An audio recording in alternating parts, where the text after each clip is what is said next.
സാക്ഷികളും സുവിശേഷം പ്രഘോഷിച്ചു എന്നാകുമ്പോൾ ഞാൻ എന്റെ ഹൃദയത്തിൽ ചിരിക്കുന്നു. ലോകത്തിന്റെ അതിർത്തികളെ ഈ സത്വാൻ നയിക്കുവാൻ എന്റെ ഹൃദയം ചിന്തകളും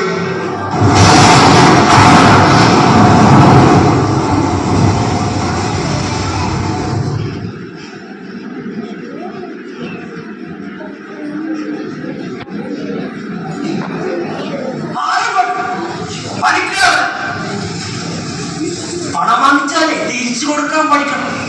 അല്ലെങ്ങനെ ഇങ്ങനെ ഇങ്ങനെ കിടക്കും.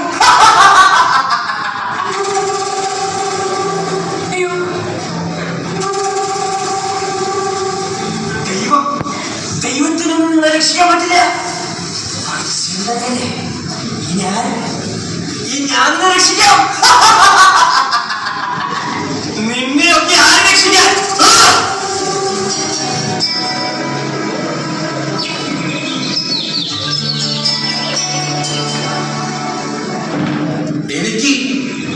എനിക്ക് വരെ രക്ഷിക്കാൻ പറ്റുമോ രാജകിങ്കരന്മാരെ? ഇതാരാണാവോ ഈ രക്ഷകൻ? എന്റെ പേര് തോമസ്. ഞാനങ്ങ് യെരുശലേമിൽ നിന്ന് വരുന്നു.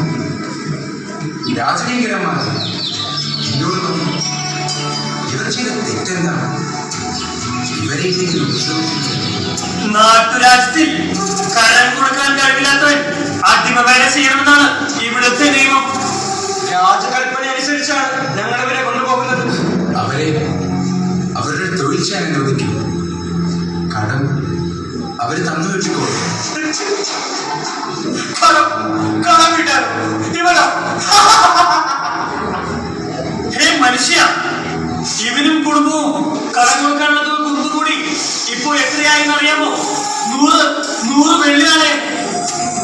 ഇവരും 10 തലമുറ പണിയെടുത്താലും വീട്ടാൻ പറ്റില്ല ഈ കടം.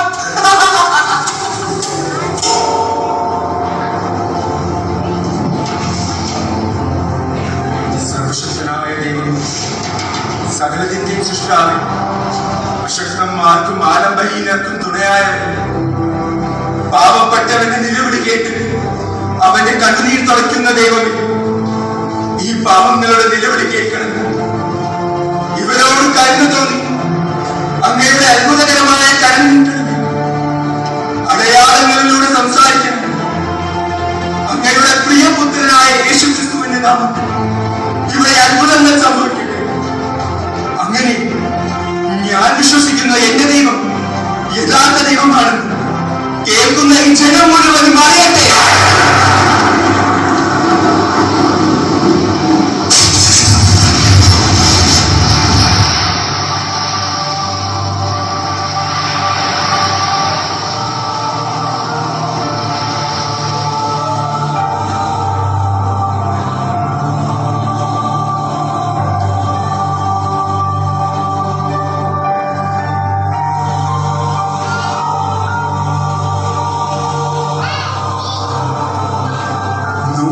നാണയങ്ങൾക്ക് പകരം 100 സ്വർണ്ണ നാണയങ്ങൾ.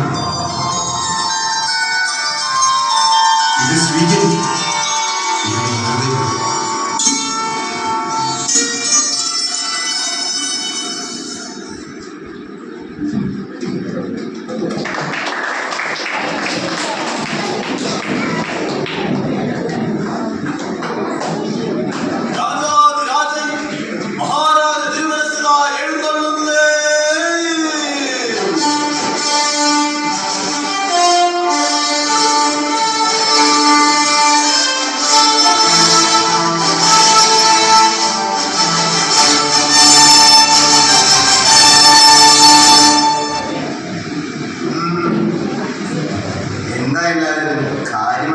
ചർച്ചയിലാണല്ലോ.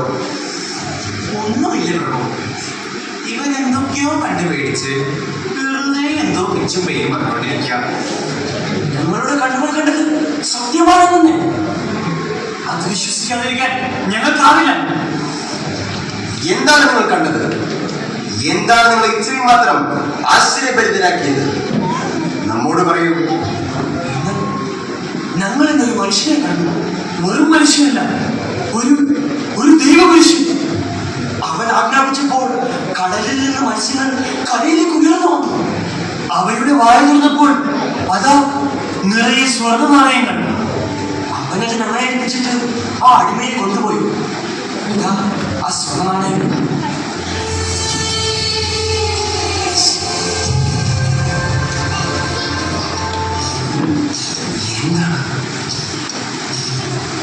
എന്താണ് നമ്മൾ കാണുന്നത്?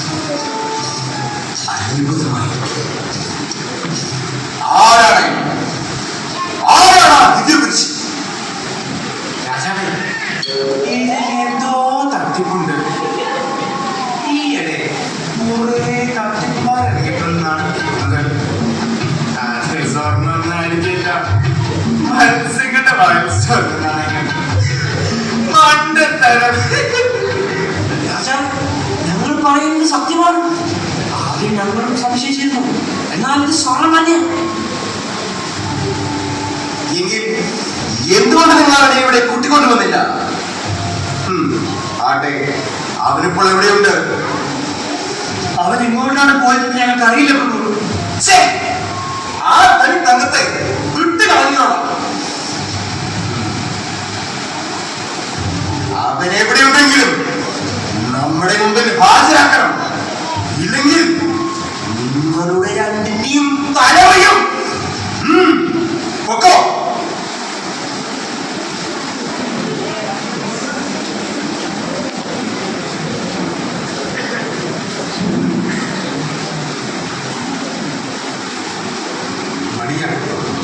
എനിക്ക് ദാഹിക്കുന്നു.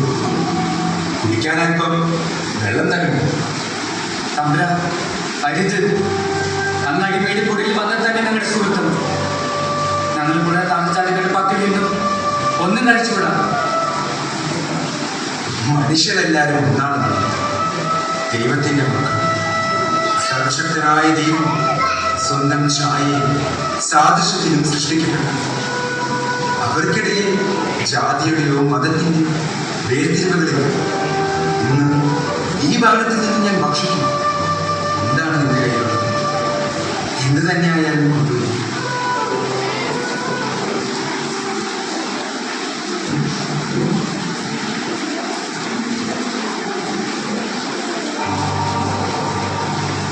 ഇതാണ്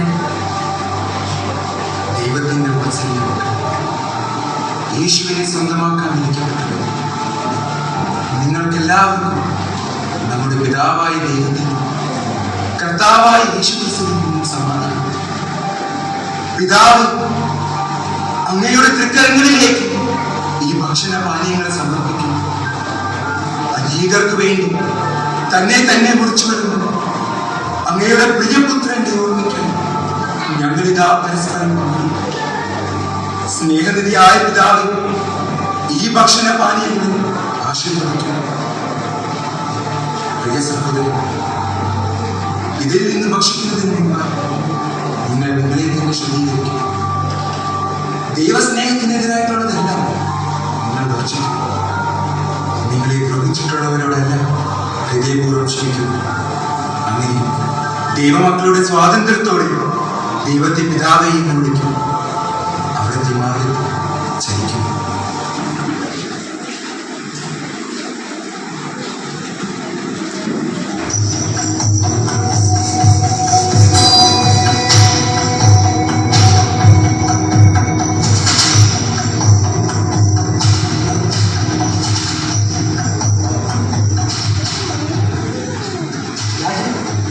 അങ്ങ് പറഞ്ഞതുപോലെ ഞങ്ങൾ ആ മന്ദകനെ കണ്ടു. എന്നാൽ അയാളെ മുഖം കാണിക്കാൻ കൂട്ടാക്കുന്നില്ല.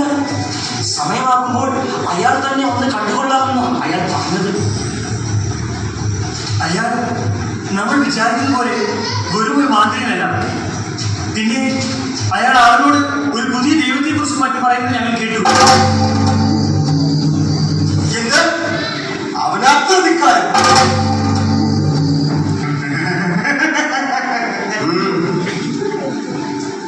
നമ്മെ മുഖം കാണിക്കാൻ സമ്മതമല്ലെന്ന് പറഞ്ഞ അധികാരി ആരാ?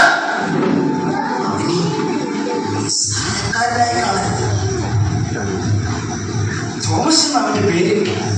കടലിനക്കരയിൽ നിന്ന് വന്ന ഒരാളാണ്. അന്ന് ആ കടൽക്കരയിൽ വെച്ച് കാണിച്ച മാന്ത്രിക വിദ്യ അത് അവൻ്റെതല്ല.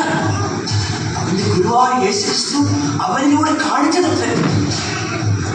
സൂര്യകോളങ്ങൾ ഒന്നിച്ചു കേട്ടാലും ഞാൻ പറയുന്നതേ അവിടെ നടക്കും. ഇത് എന്റേതാണ്. എന്റെ ആഗ്രഹങ്ങൾ, എന്റെ തീരുമാനങ്ങൾ, എന്റെ ഇഷ്ടങ്ങൾ, അതിനെ കളഞ്ഞാൻ വരുന്നതൊന്നും ഇവിടെ നടക്കില്ല. അതിനെ ഞാൻ ആരെയും അനുവദിക്കില്ല.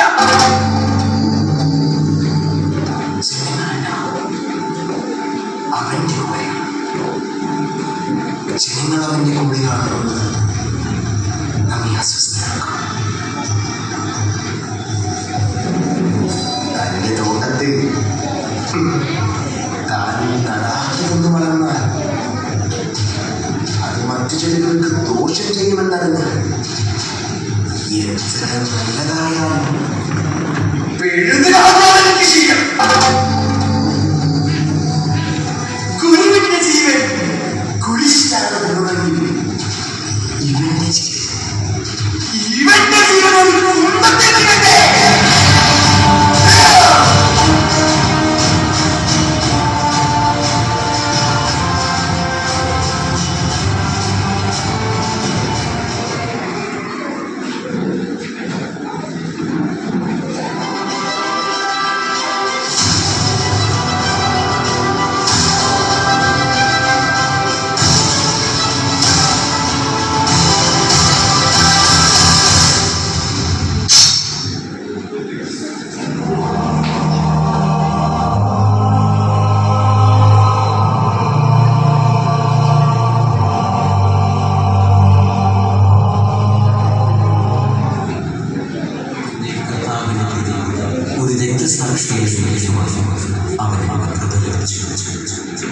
ആ രക്തം വീണ് കുതിർന്ന മണ്ണിൽ നിന്ന് ഉദയം ചെയ്ത് ക്രൈസ്തവ ഇന്ന് ലോകം മുഴുവൻ ക്രിസ്തുവിന് സാക്ഷ്യം വഹിച്ച് പടർന്ന് പന്തലിച്ച് തങ്ങൾക്ക് ക്രിസ്തുവാകുന്ന പ്രകാശത്തെ പകർന്നു തന്ന ആ പുണ്യാത്മാവിന്റെ സ്മരണയിൽ